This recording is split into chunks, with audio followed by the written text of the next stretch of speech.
মুসলমান ভাইরা, এই কথাগুলি সবিস্তারে আলোচনা করার সময় নাই। আমি সংক্ষেপে তিনটা কথা আপনাদের বলে যাই। তিন জায়গায় সবর করতে পারলে তোমার নাম হবে সবরকারী। ও মুসলমান, চেষ্টা করবা তিনটা সবর করে কবর যাওয়ার জন্য। এক নাম্বার হলো আমার বন্ধুরা, এ সুনামগঞ্জের ভাইরা, আমার নবীজি বলেন সাহাবীরা রে, এক নাম্বার সবর হলো ইবাদত করার সময় সবর করো। ইবাদত করার সময় সবর করতে পারলে তোমার নাম যাবে সবরকারীর কাতারে। ওই যে আইয়ুব নবীর সাথে আল্লাহ পাক তোমার জান্নাত নসিব করায়া দিবে।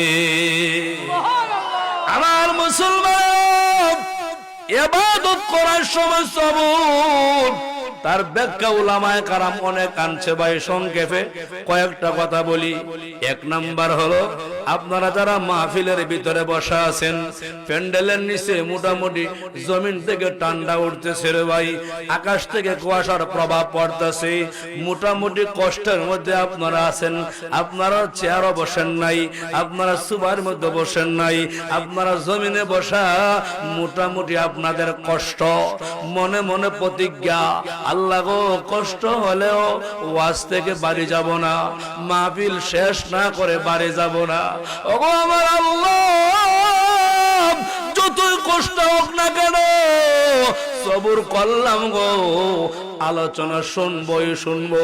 আল্লাহ ইয়া মালাইকাতি কদ ইস্তাহায়াইতু মিন আবদি, ও আমার ফেরেশতারা শোনো, আমার বান্দারা সবর করিয়া ঠান্ডা কুয়াশার মধ্যে আমার কোরআনের কথাগুলা শুনতেছে, আমার নবীর কথা শুনেন। ও আমার ফেরেশতারা সাক্ষী থাকো, আমি আল্লাহ সবর করার কারণে এদের আগে পিছের সমস্ত গুনাহ মাফ করাইয়া আমি আল্লাহ আমার জান্নাতের মালিক বানায়া দিলাম। আবুলে সামারকান্দি রাহমাতুল্লাহি আলাইহি তানবিহুল গাফিলিন নামক কিতাবের মধ্যে লেখেন, হাসরের মাঠে যখন মানুষগুলা হাসরের ময়দানে দাঁড়াবে, এমন একটা কঠিন অবস্থা হবে, একটা হালত হবে ভাই, কিছু মানুষ নিজের হাত পা নিজে কামড়ায় খাইবে, এমন কঠিন সময় হবে। ওই সময় আল্লাহ বলে, ফেরেশতা একদল মানুষকে হাতে পায়ে গলায় কোমরে জাহান্নামের বেড়ি লাগাইয়া টাইন্নে হেসরে জাহান্নামে লয়ে যাও। কার অর্ডার? জোরে বলেন, আরো জোরে। আল্লাহ বলবেন, ও ফেরেশতারা, একদল মানব জাতির হাতে পায়ে গলায় কোমরে জাহান্নামের বেড়ি পরাইয়া টাইন্নে হেসরাইয়া জাহান্নামে নিয়ে যাও। আমার বন্ধুরা, এ মুসলমান ভাইরা শোনো, তোমার আমার হাতে পায়ে গলায় কোমরে জাহান্নামের বেড়ি পরাইয়া টাইন্নে হেসরাইয়া জাহান্নামের দিকে রওনা হয়ে যাবে। ওই সময় আমার আল্লাহ বলেন, ও ফেরেশতারা একটু দাঁড়াও, আমি আল্লাহ দেখি ওই বান্দা বান্দিগণকে আমি আল্লাহ কোন একটা উসিলা তালাশ করে করে এদের জীবনের সমস্ত গুনাহ মাফ করে জান্নাত দিতে পারিনি। কে বলবেন? জোরে বলেন। আমার বন্ধুরা, এ মুসলমান ভাইরা শোনো, আল্লাহর ফেরেশতা দাঁড়ায় যাবে। আল্লাহ বলবেন, ফেরেশতারি ওই দিকে তাকায় দেখো, আমার কিছু বান্দা বান্দির চেহারাতে আমি আল্লাহর কোরআনের কিছু আলো নূর দেখা যায়। ও ফেরেশতা, তোমরা বলো ওই বান্দা বান্দির চেহারাতে আমি আল্লাহর কোরআনের নূর কেন দেখা যায়? আল্লাহর ফেরেশতা বলে, প্রভু গো, তোমার বান্দা বান্দির চেহারায় তুমি আল্লাহর কোরআনের নূর কেন দেখা যায় এটা আমরা ফেরেশতা জানি না। আল্লাহ বলে, ও ফেরেশতা শোনো, ওই সাউতুল হারাম যুব সঙ্গের মাহফিল হয়েছিল বদর পর, ওই মাহফিলে আমার কিছু বান্দারা প্যান্ডেলের ভিতরে সবর করে বসা ছিল রে। ও ফেরেশতা শোনো, ওই সময় তারা আমার জাহান্নামও দেখে না, আমার জান্নাতও দেখে না, কবর আযাবও দেখে না। উলামায়ে কেরামের কথা শুনে মাহফিলে বসা ছিল, কান্না কান্না বাপ ধরেছিল, সবর করেছিল। ফেরেশতা তোরা সাক্ষী থাক, আমি আল্লাহ ওই সাউদুল হারা যুব সংঘ সুনামগঞ্জের মাহফিলে উসিলা বানাইয়া ওই বান্দা বান্দিকে আমি আল্লাহ মাফ করে আমার জান্নাতের মালিক বানায়া দিলাম। পারবনি আল্লাহ? আল্লাহর ক্ষমতা চিনি। সবুর করা লাগবে কি লাগবে না? আমার বন্ধুরা, মুসলমান ভাইরা, আমার রাসূল বলে সাহাবীরা তিনটা জায়গায় সবুর করো, সবুর করতে পারলে তোমাদের নাম লেখা হবে সবুরকারীদের কাতারে, তোমাদের নাম লেখা হবে সবুরকারীদের নাম কাতারে। ও আমার উম্মতেরা শোনো, তুমি সবুরকারী দুনিয়া থেকে হইয়া কবর যাইতে পারলে মহান আল্লাহ তোমার কবরটা জান্নাতের সাথে যোগাযোগ করায়া দিবে। আমার বন্ধুরা, রে মুসলমান ভাইরা, এই কথাগুলি সবিস্তারে আলোচনা করার সময় নাই। আমি সংক্ষেপে তিনটা কথা আপনাদের বলে যাই। তিন জায়গায় সবর করতে পারলে তোমার নাম হবে সবরকারী। ও মুসলমান, চেষ্টা করবা তিনটা সবর করে কবর যাওয়ার জন্য। এক নাম্বার হলো আমার বন্ধুরা, এ সুনামগঞ্জের ভাইরা, আমার নবীজি বলেন সাহাবীরা রে, এক নাম্বার সবর হলো ইবাদত করার সময় সবর করো। ইবাদত করার সময় সবর করতে পারলে তোমার নাম যাবে সবরকারীর কাতারে। ওই যে আইয়ুব নবীর সাথে আল্লাহ পাক তোমার জান্নাত নসিব করায়া দিবে। আমার মুসলমান, ইবাদত করার সময় সবর, তার ব্যাখ্যা উলামায়ে কারাম অনেক আনছে ভাই। সংক্ষেপে কয়েকটা কথা বলি।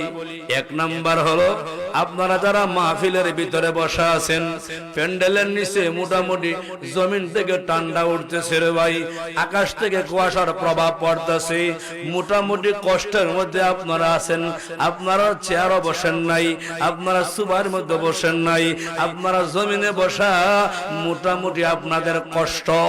মনে মনে প্রতিজ্ঞা, আল্লাহ গো, কষ্ট হলেও ওয়াজ থেকে বাড়ি যাব না, মাহফিল শেষ না করে বাড়ি যাব না।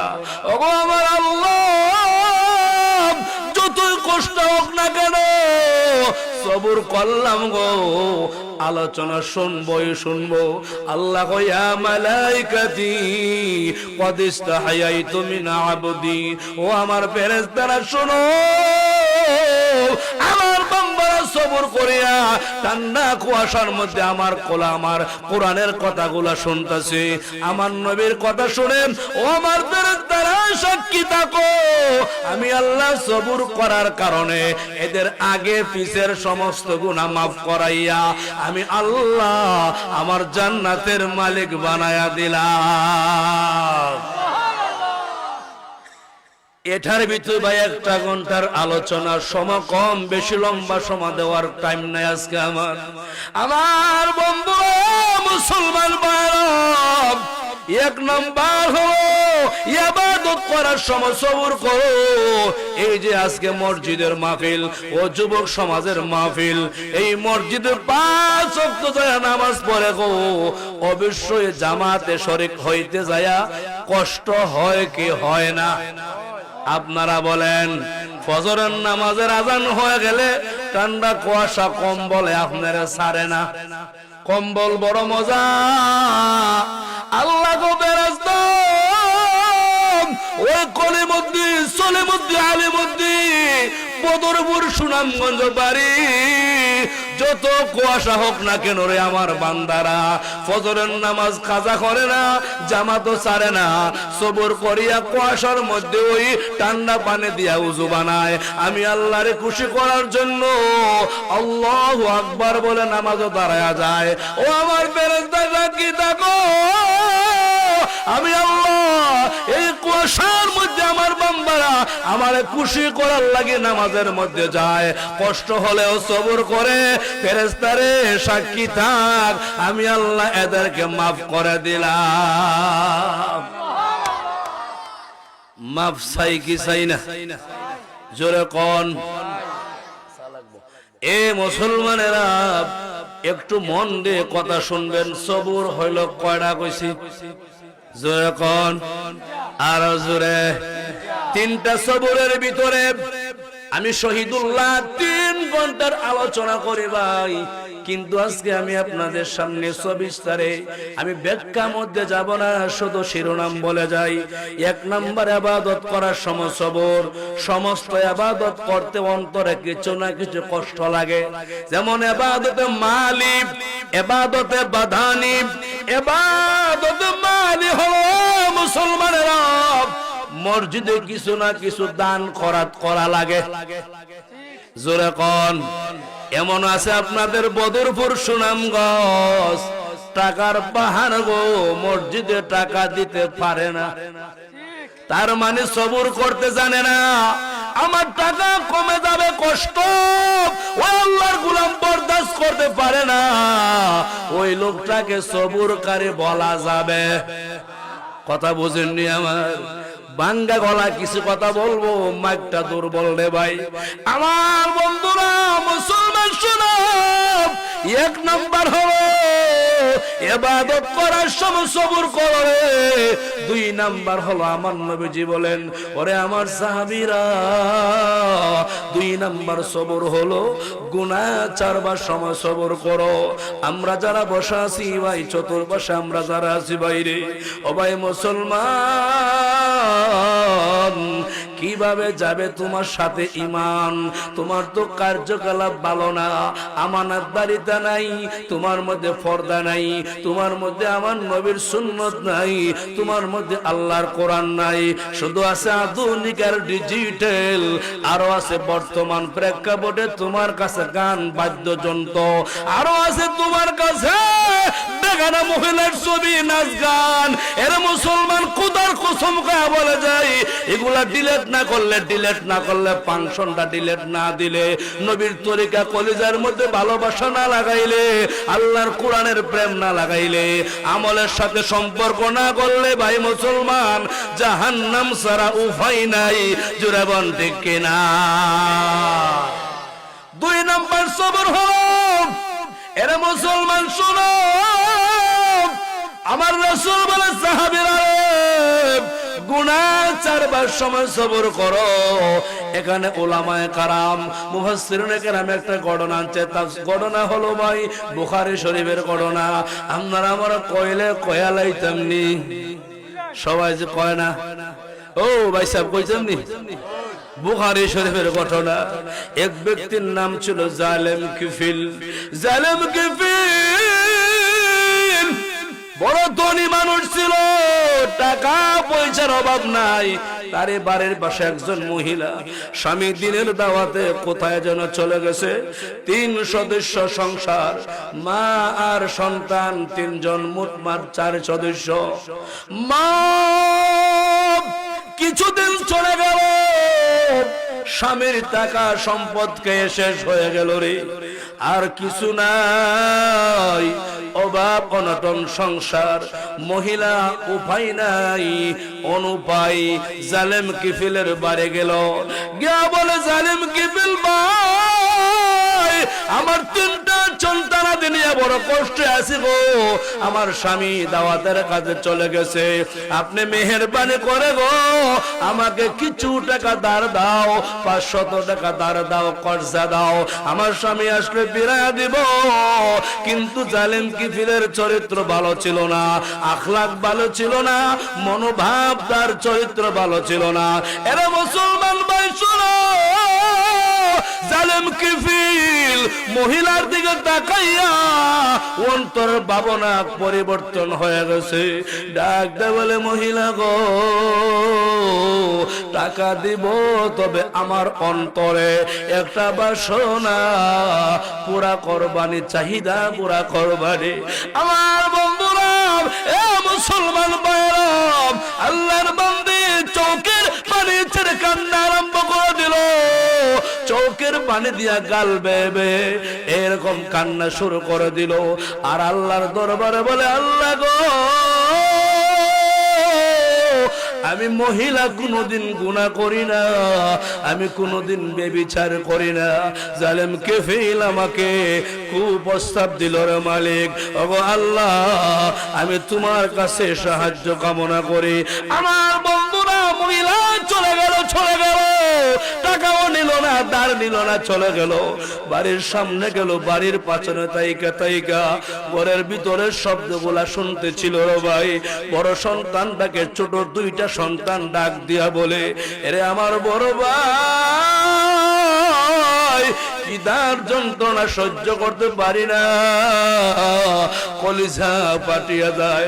বড় সন্তান বলে, তোরা কাঁদিস না, আম্মা বাড়ির বাহিরে গেছে, অবশ্যই মা জননী খাবার না নিয়ে আসবে না রে। মা জননী, মা দুঃখিনী অবশ্যই খাবার না নিয়ে আসবে না, তোরা সবর কর আর কান্দিস না, সবর কর।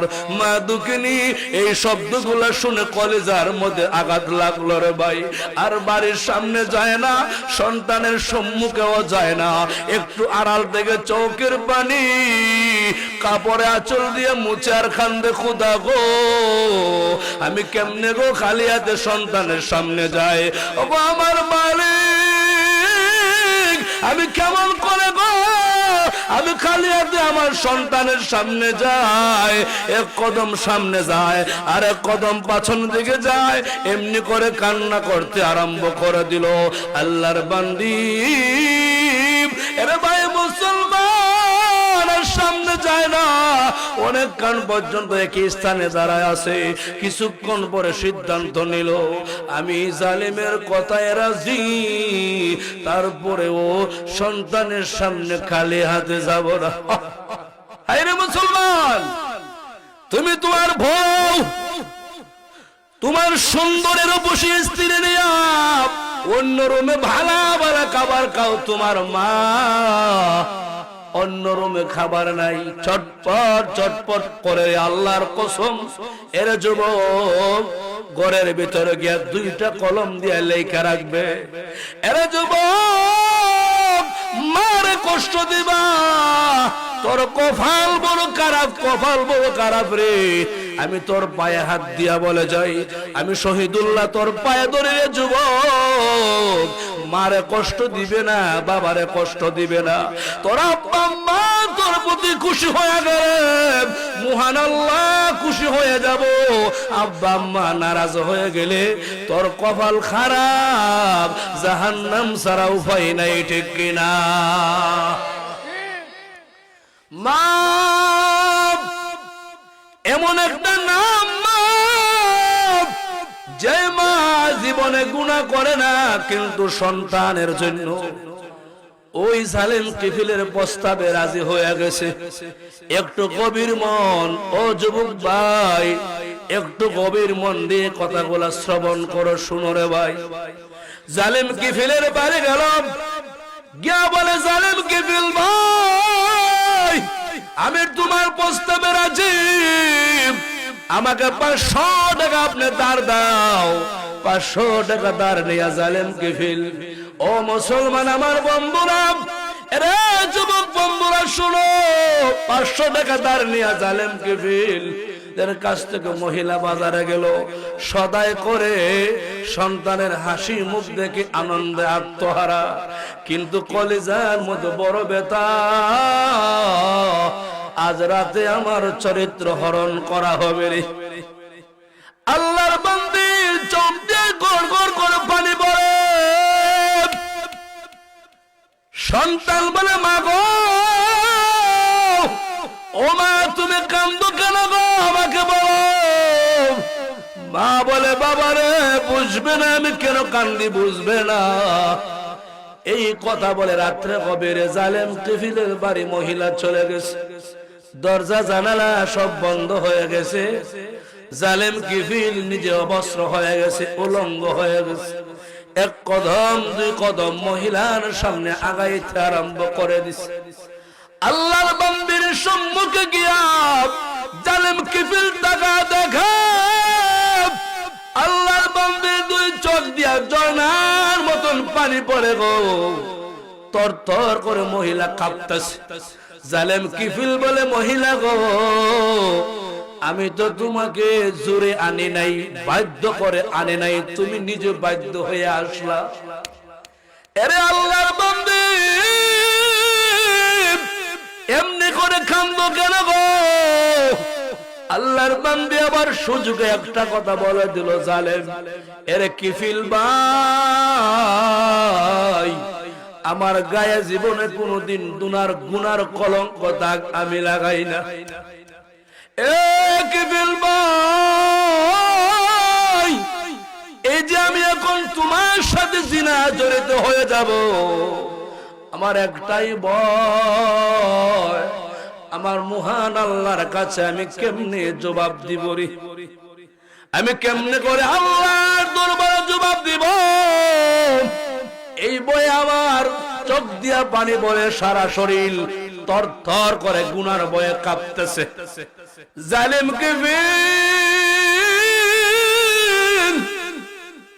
এই মহিলার কথা শুনে অন্তরটা পরিবর্তন হয়ে গেছে।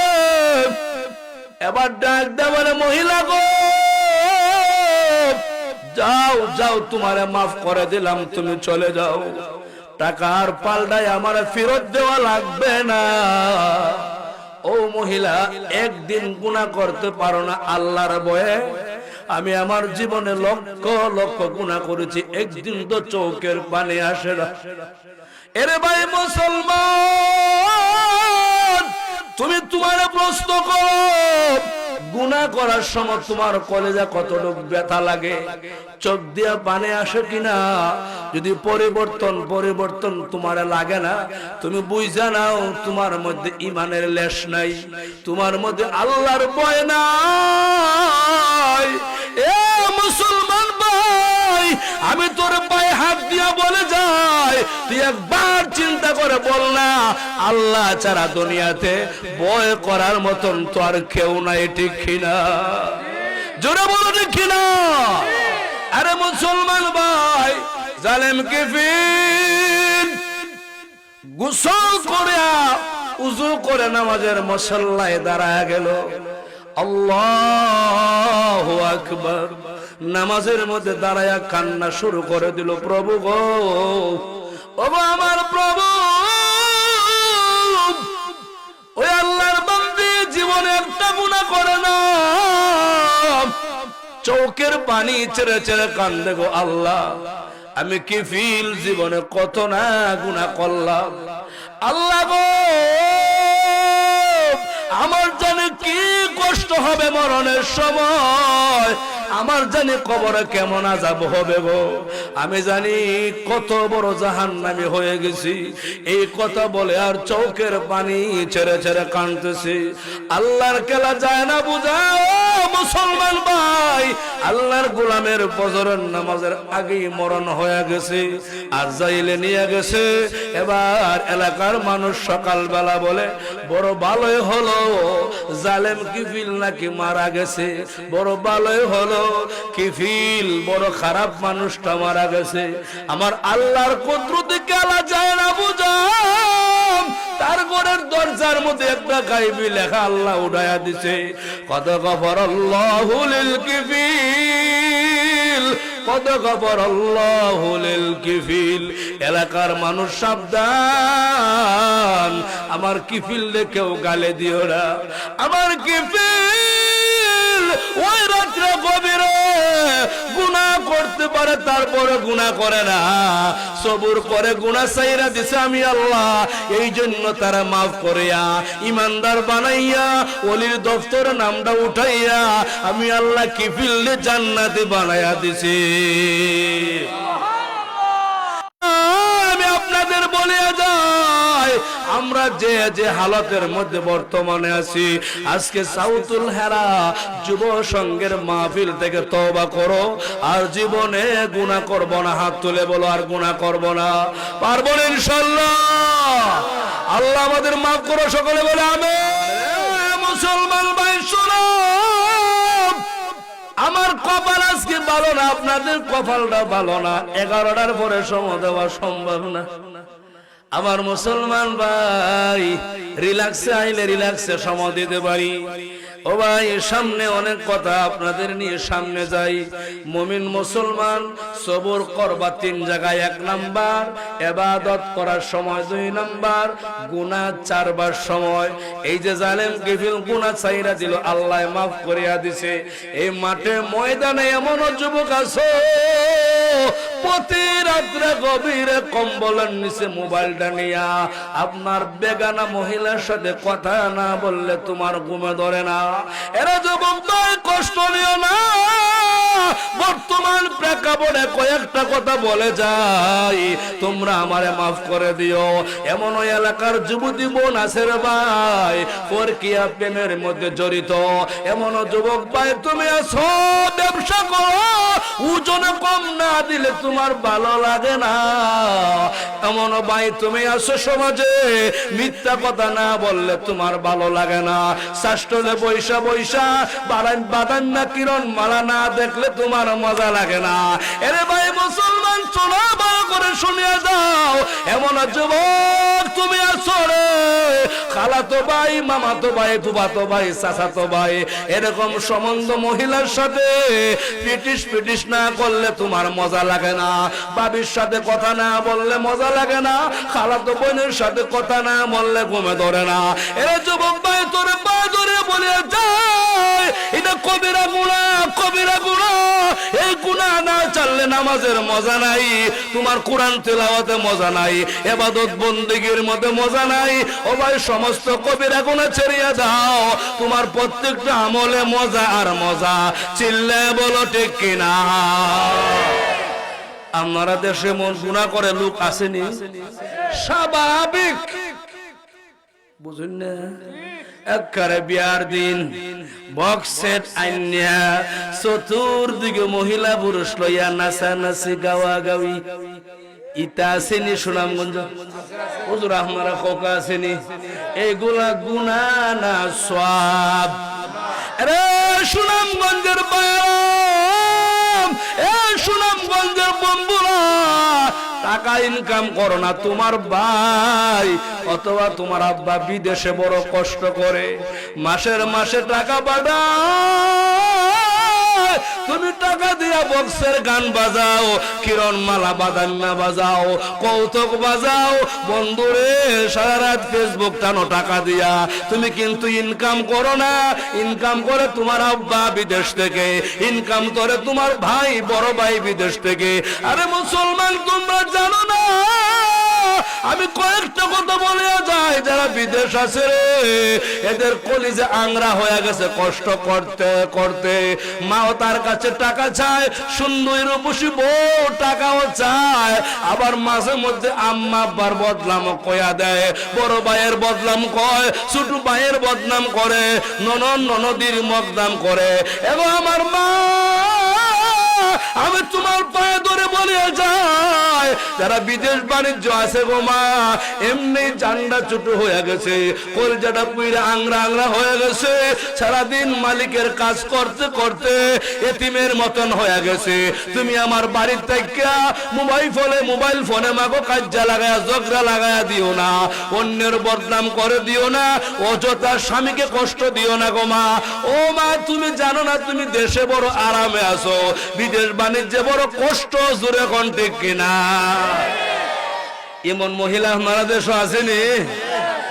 উদি স্বামীরে পৃথক করবার লাগিয়া তার আম্মার বদনাম হক করতে বানায় বানায় কয়, আছে না নাই? এই মা আল্লাহর কসম, তুমি জাহান্নাম ছাড়া উপায় নাই, উপায় নাই। এমনি তো মিথ্যা কথা বলা যায় না, আবার বলে মার বিরুদ্ধে, বাবার বিরুদ্ধে, ভাইয়ের বিরুদ্ধে। ওয়াজ কেমনে করবো? আজকে ওয়াজ অনেক, কিন্তু আমার এখন গ্রাম আসলে কিছু গ্রামীণ কথা না কইলে আমার শান্তি লাগে না। দাওয়াত দিবেন কি দিবেন না এটা আমার ইচ্ছা নাই, চাহিদাও নাই, দাওয়াত রাখার ইচ্ছা নাই, ওয়াজ করার মন চায় না। এখন ওখানের ওয়াজ হলো ব্যবসা আর পেশা, করাও এক ব্যবসা, করেন না আরেক ব্যবসা। কথা ঠিক কিনা বলে না কেন? আমার মুসলমান ভাইয়েরা, যুবক বন্ধুরা শুনো, বর্তমান যুব সমাজের কাছে এবং যুবতী সমাজের কাছে ওয়াজ করা ফরজ, ডাবল ফরজ। কারণ যুব সমাজ, যুবতী সমাজরা আধুনিক আর ডিজিটালের মাধ্যমে কোরআন হাদিসকে বাদ দিয়া নতুন নতুন জীবন চায়। কথা কর না খা জোরে বলো না কেন ভাই? কি ওয়াজ করবো? ওয়াজ তো বিষয় নিছি মুমিনের 5টা গুণাগুণ বৈশিষ্ট্য, এইদিকে যাওয়ার তো টাইম পাইতেছি না ভাই। বন্ধুরা শুনিয়া রাখো, আমি আপনাদের বলে যাই, ও যুবক ভাইরা রে, বাবার টাকা নষ্ট করে গুনাহ কিনো না, ভাইয়ের টাকা নষ্ট করে গুনাহ করিও না। আমি তোমাদের পায়ে ধরে বলে যাই, এরা কাজ কাম করতে করতে কলিজা আংরা আংরা হয়ে গেছে, আবার এদের নামে অ্যাকাউন্টে তুমি গুনাহ জমাইতেছো। তুমি যে তার টাকা খরচ করে গুনাহ করো, বেগানা মহিলার সাথে কথা বলো, অযথা গল্প গুজব করো, এই গুনাহ অর্ধেক অংশ তোমার আব্বা তোমার ভাইয়ের নামে অ্যাকাউন্ট জমা হইতেছে। তোর কি মায়া লাগে না? এ যুবক, তোর কি একটু মায়া লাগে না? তোর আব্বা বড় কষ্ট আছে রে, তোর মা বড় কষ্ট কবরের ভিতরে। আরে যুবক ভাই, তুমি যে গুনাহ করো একবার কি চিন্তা করো না? তোমার গুনার অংশ তোমার আম্মার কবর হইতে যাইতেছে, তোমার আব্বার কবর যাইতেছে, তোমার দাদা দাদির কবর যাইতেছে। আরে যুবক ভাই, আমি তোর পা ধরে বলে যাই, কবর বাসিন্দারে আযাব দিও না, তোর আব্বা আম্মারে কষ্ট দিও না। এরে যুবক, তোর পায়ে হাত দিয়া বলি, আজকে থেকে গুনাহ ছাড়িয়া দাও, পারবাইনে? কজন পারবে? হাত তুললে আমার দেখাই দাও।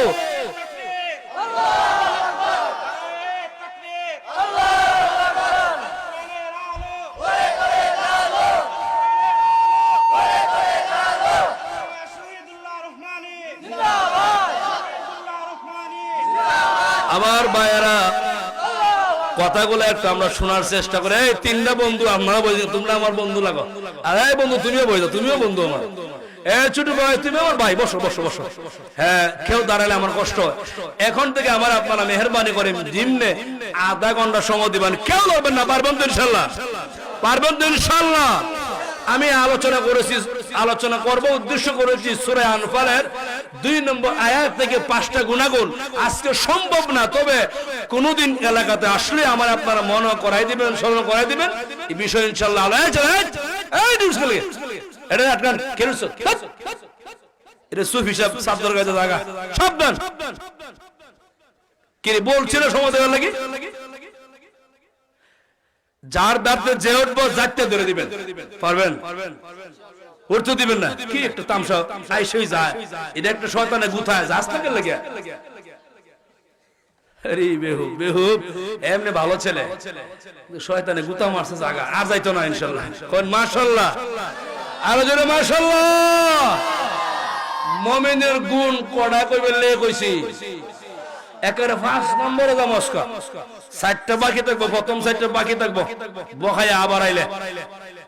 الذين يقيمون الصلاة ومما رزقناهم ينفقون। আল্লাহ বলে, বান্দারা শুনে রাখো, 5 নাম্বার মুমিনের গুণ হলো, আল্লাহ পাক মুমিনকে যে সম্পদ দান করেছে, রিজিক দান করেছে, আল্লাহ গো মুমিনের, তোমাকে আল্লাহর দেওয়া রিজিক থেকে, সম্পদ থেকে, ওরে মুমিন মুসলমান, আল্লাহর রাস্তায় দান করো। সুবহানাল্লাহ কও, আর জোরে সুবহানাল্লাহ। আমার হবিগঞ্জি রহমাতুল্লাহি আলাই, আল্লামা তাফাজ্জুল হক হবিগঞ্জি রহমাতুল্লাহি আলাই এই আয়াতের পরিপ্রেক্ষিতে একটা হাদিস আলোচনা করছেন। হাদিসটার অর্থ হলো, ভাই মুসলমান 2 ভাগে বন্টন করা হবে, 1 ভাগ জান্নাতি, আরেক ভাগ মুসলমান জাহান্নামী। 1 ভাগ মুসলমান ডানপন্থী, আরেক ভাগ মুসলমান বামপন্থী। রে মুসলমান ভাই, পরিষ্কার করে শুনিয়া যাও, মুসলমান একদল ডানপন্থী, আরেক দল বামপন্থী, ঠিক আছে নি? ফারিকুম ফিল জান্নাতি ওয়া ফারিকুম ফিস সাঈর। কাটা কইছে?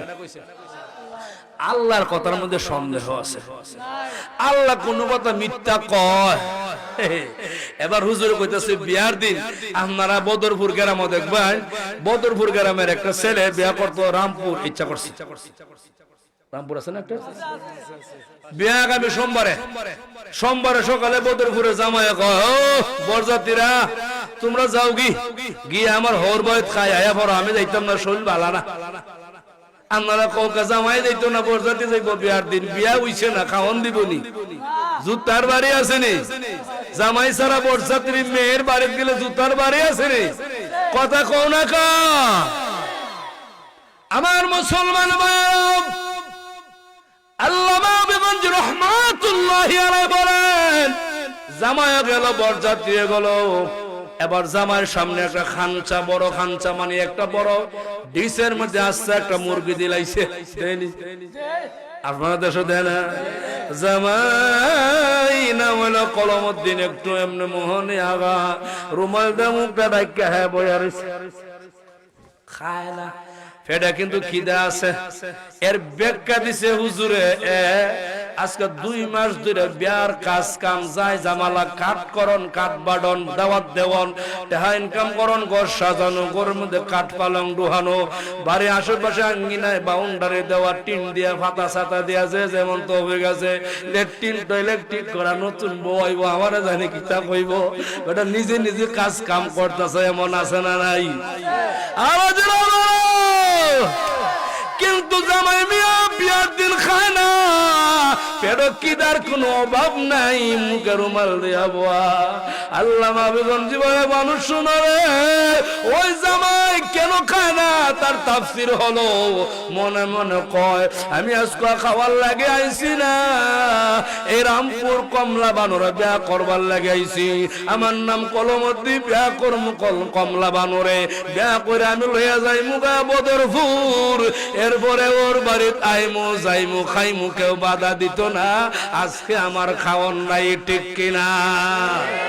আজকে বউ লইয়া যাওন, যারা গেছিল বরযাত্রী, কেউ গেল নিজের জমির কাজ কাম ছেড়ে দিয়া, কেউ গেল রিস্কা বাড়িতে রাইকা, কেউ ঠেলা গাড়ি রাইকা, কেউ গেল ভাই ব্যবসা বাণিজ্য বাদ দিয়া গিয়া যখন তাম সামনে টেবিলে খাওয়ান দিছে দেশি গরুর গোশত, আবার পোল্ট্রি মুরগির রোস, আবার এই যে পোল্ট্রি হাঁসের ডিম, বাইরে খাবার বড় সুস্বাদু। আল্লাহর ওলি ব্যাখ্যা দেয়া বলে বরযাত্রী যারা মনে মনে চিন্তা করে গো, আর জীবনে আইমু কিনা জানি না, কলমউদ্দিন ওর বাড়ি। আর বরযাত্রী এমন আছে জীবনে একবার যায়, আর জীবনও যাওয়ার হেড টাইম নাই, টাইম নেই মানে হেরে নিতই না, টাইম নাই করে বুঝে, টাইম নাই টাইম নাই মানে এর নেওয়ার মতন যোগ্যই না, আছে না নাই? এই লোকটা জীবনে তো আইতাম না নিশ্চিত, যেহেতু আয়া পড়ছি কাজ কাম বাদ দিয়া জন্মের খাওয়া খাওয়া স্টার্ট করছে রে ভাই, এবার খাওয়া সুস্বাদু, আস্তে টেবিলের নিচে বাম আটটা দিয়া প্যান্টের বেল 3 দাগ খুললে দিছে। কম খাইব না বেশি খাইব? যারা লঙ্গি পিনছে লঙ্গির বান খুললে দিছে। আমরার মতন যারা নেট সারা পাজামা, রাবার সারা পাজামা, এরা নেটটা ঠাইন দিয়ে খুলছে, খাওয়া ডুহার মতন ডুহা, আছে না নাই? জোরে কৌকা আল্লাহ বলে বলো পৃথিবীর মানুষ শোনো, ও বদরপুর সুনামগঞ্জের মানুষ তোমরা ভালো করে শোনো, আল্লাহর ওলি ওই যে খায় আর খায়, প্যান্টের বেল কুল্লা খায়, পাজামার নের কুল্লা খায়, লঙ্গির বান কুল্লা খায়, ভালো করে জানে আর জীবনে আইতো না। একদল মানুষ আমরা দেশ আছে আল্লাহকে চিনে না, রাসূলকে চিনে না, নবীর তরিকা বুঝে না, আল্লাহর হুকুম মানে না, খালি আমসে মারা কমছে আমি সারা বেড়াকে, শুধু দুনিয়ার পাগল। আল্লাহর বলে ওই লোকটা বরযাত্রী ভালো করে বুঝে, একবার কবর গেলে আর দুনিয়াতে আসার টাইম নাই, যা করার দুনিয়াতে করিয়া নাও। ওই লোকটা জাহান্নাম ছাড়া উপায় নাই, কথা কোন ঠিক কিনা? আর যে লোকটা জামাই, এই লোকটা বুঝে আজকে আমার খাবার দরকার নাই, আগে সম্বন্ধ কইরা লাই, কমলারে বিয়া কইরা লাই, লইয়া বাড়ির যাই, এই বাড়ি আমার হর বাড়ি, আইমু যাইমু সকল মুরগি আমি একলা হয়ে খাইমু। আল্লাহ ওরা যারা দুনিয়ার খাওয়া খাদ্য তো চায় না, আমি তো বুক বিলাস চায় না, বড় বাড়ি বড় ঘর চায় না, সুন্দরী রূপসীও চায় না, যেমন তেমন বউ পাইলে চলে। একদম লুচ্চে আমরা দেশও আছে রে ভাই, বউ সুন্দর হওয়ার পরেও আর একবার বল রাতে ফিডিস ফিডিস করে আসে না নাই? জুড়ে বড় কিনা? এর আলামতের ওয়াজ করলে 1 ঘন্টা লাগবে। এটা একটা আলামতি আছে, আয়ের শাস্তিও আছে, এর আযাবও আছে, এটা একটা বিষয় সাবজেক্ট আছে। ফরকিয়া ভালোবাসা আছে না নাই? এটা যে যাওয়ার টাইম নেই। এখন যারা এরকম করে দুনিয়ার পাগল, দুনিয়া দুনিয়া দুনিয়া দুনিয়া, বউ মারে, বউরে ফিডায় আর ফিডায় কবর আব্বার বাড়তি উঠে হার হয়ে আছে না? আল্লাহ বলেন, এরা দুনিয়ার মানুষ শোনো, যে লোকগুলা দুনিয়ার পাগল, ওই লোকগুলাকে উদাহরণ স্বরূপ দেওয়া হলো এরা বরযাত্রী। একবার গেছে আর যাইতো না, দুনিয়াতে একবার আইছে আর আইতো না, খাইতো না, যা খাবার দুনিয়াতে খাইয়ালাও, কবর গেলে ফেরেশতার গুতা তোমার লাগি রেডি। বুঝেন কিনা? ফেরেশতার গুতা আছে না নাই? এখন আপনারা বুঝা থাকলে উত্তর দিবেন, জামাই হইবেন না বরযাত্রী? সকলে করে। যুবক ভাই আপনারা দয়া করে বসুন, আপনারা সবাই কোন বুঝতে হইন না, কোন জামাই হইতেন না বরযাত্রী হইতেন? সবাই বলেন জামাই হইলে হাত তুলে দেয় না মদারে। নারায়ে তাকবীর। কয়েকজন মুরব্বি আমার সাইডে বেড়ে হাত তুলছে, মনে মনে ভাইটা ভাবতেছে শহীদুল হুজুর আমার আবার বিয়া করাই তো বউ নিবাদ গেলে জায়গা দেয় না। এই বিয়া না, দুনিয়ার কোন বিয়া না, ও জান্নাতের বিয়া। আমরা জান্নাতে যাইতে চাই কি চাই না?